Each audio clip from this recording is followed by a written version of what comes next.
Blessings and greetings, everyone. You are tuned into the one and only JAH Messenger TV with me, Tribe of Talawa, and I am here with the lovely songstress, lyricist. I would say singer. Yeah. Okay, singer. So, tell us, who are you?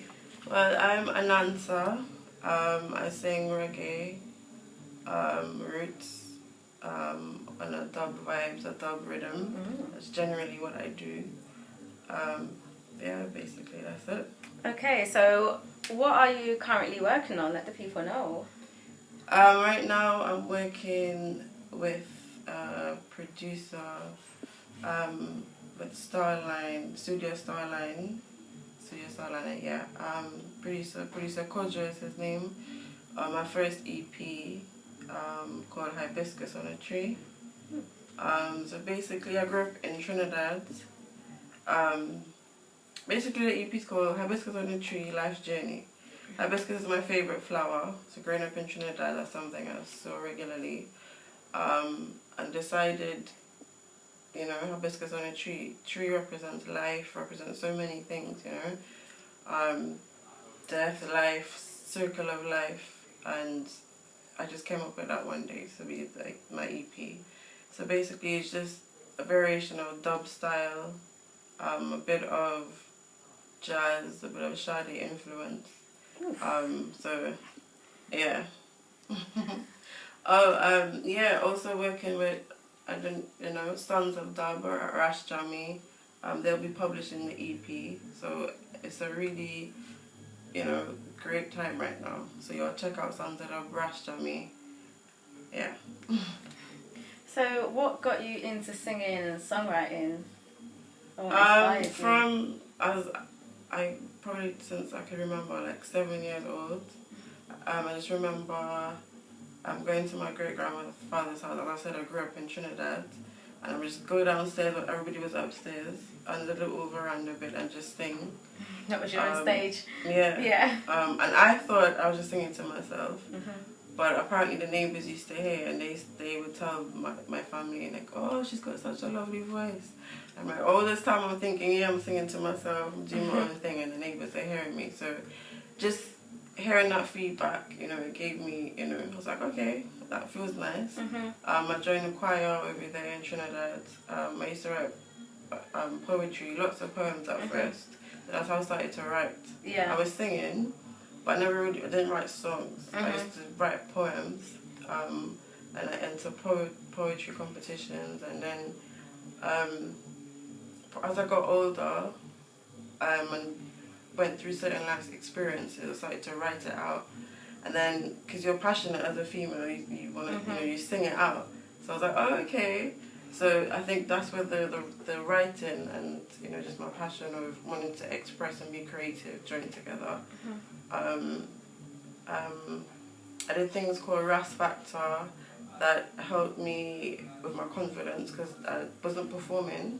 I was just at home or in studio singing on a beat, but I hadn't gone out there and performed yet. So that was the first time I actually performed in front of lots of people. It was very, I would say, scary because I was anxious, but it was a confidence booster. And the second time I performed was at Passing Clouds in Dalston, Dalston Dub Club, so you'll check that out as well. Big up Bigs. Third time I performed was at JAH Messenger Fest. So by now my confidence has grown since then, which will help in future and in bringing up my EP. Because confidence is a big thing while you want to be an artist, A lot of people get anxious at first, but I think through experience and practice is, what shapes you as an artist. I mean, anything I think really, practice makes perfect. Yeah, it's true. So you really took us on a journey of how you sort of went from the veranda to the stage, basically. How did you find the process or maybe journey of mixing the different genres and sounds together? Like you said, there's a bit of jazz in there as well, and then you mentioned Sade. Like, how did that come about? I think it's just naturally. I mean, I always love it's weird because I grew up in Trinidad, yeah, but to be honest, I like soca music, but I never really, you know, like when something just takes you, I never really took soca. I like the energy and everyone's happy, and I like the vibe. Obviously, I grew up in Trinidad, but the first time when I started to listen to reggae was like with Sizzler, people like I Wayne. I was like what? I was like, what is this? You know, it naturally just took me. Yeah.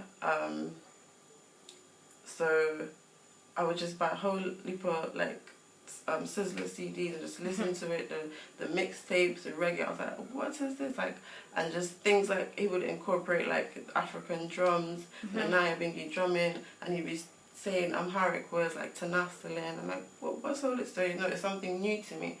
So yeah, through that, reggae really got my attention. So that was probably about 10 or maybe 11, 12 years ago, when Sizzler was making songs like Rain Showers, and people like Capo turn out, and I was really, anywhere that they were going, I wanted to go to the concert, I wanted to be a part of it. And then Sade, because before I went to Trinidad, I grew here. You know, I lived here for a little while, and you know, Sade was big here. So just growing up, you just hear Sade. So just and then now I'm at this age. I went back online and I could go back and listen to Sade's like old music, and I was like, you know, you feel like nostalgic. You know, you remember like, oh wow, like, you know. So even though I didn't have access to her music, I would just hear it around. But now I'm at older, I could go for myself and look for myself. It's nice. So I think naturally my voice, I don't know if you can hear it in my tone, I've got quite a husky tone. I can definitely hear that. So that naturally comes out into the reggae style on a dub version. So that's how it mixes, I guess. Can we get a bit of a preview of this husky tone? Yeah, let me see what I can say. Don't put me on the spot. Let me think. I think I want to sing now. The first song on your EP. Oh, what is the first song? I can't remember now. Let's see. Alright. Remember who you are. Remember who you are. Remember who you are. Remember.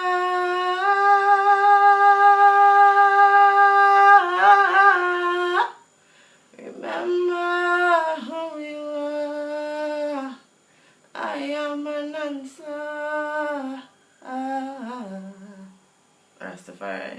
Rastafari indeed. Chills up my spine when listening to that. So people, make sure you stay locked into JAH Messenger TV. Speaking of, what does JAH Messenger mean to you? JAH Messenger. Well, you know, JAH message is the word. You know, and through the word you have sound, you know, and through word and the sound it equals power. So that's what we say. The word and the sound equals power.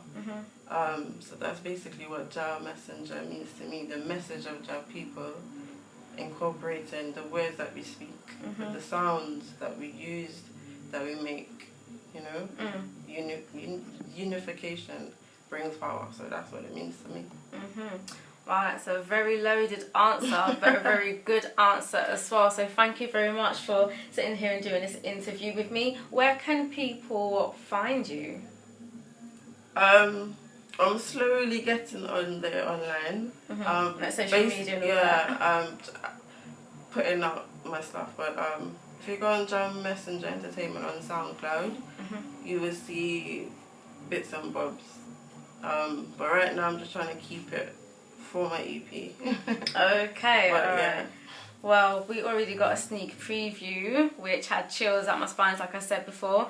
So there, definitely check on the JAH Messenger Entertainment website and SoundCloud as well. Sorry, the SoundCloud, and you'll be able to hear Anansa here. So thank you very much. Stay tuned. It's JAH Messenger TV. Bless.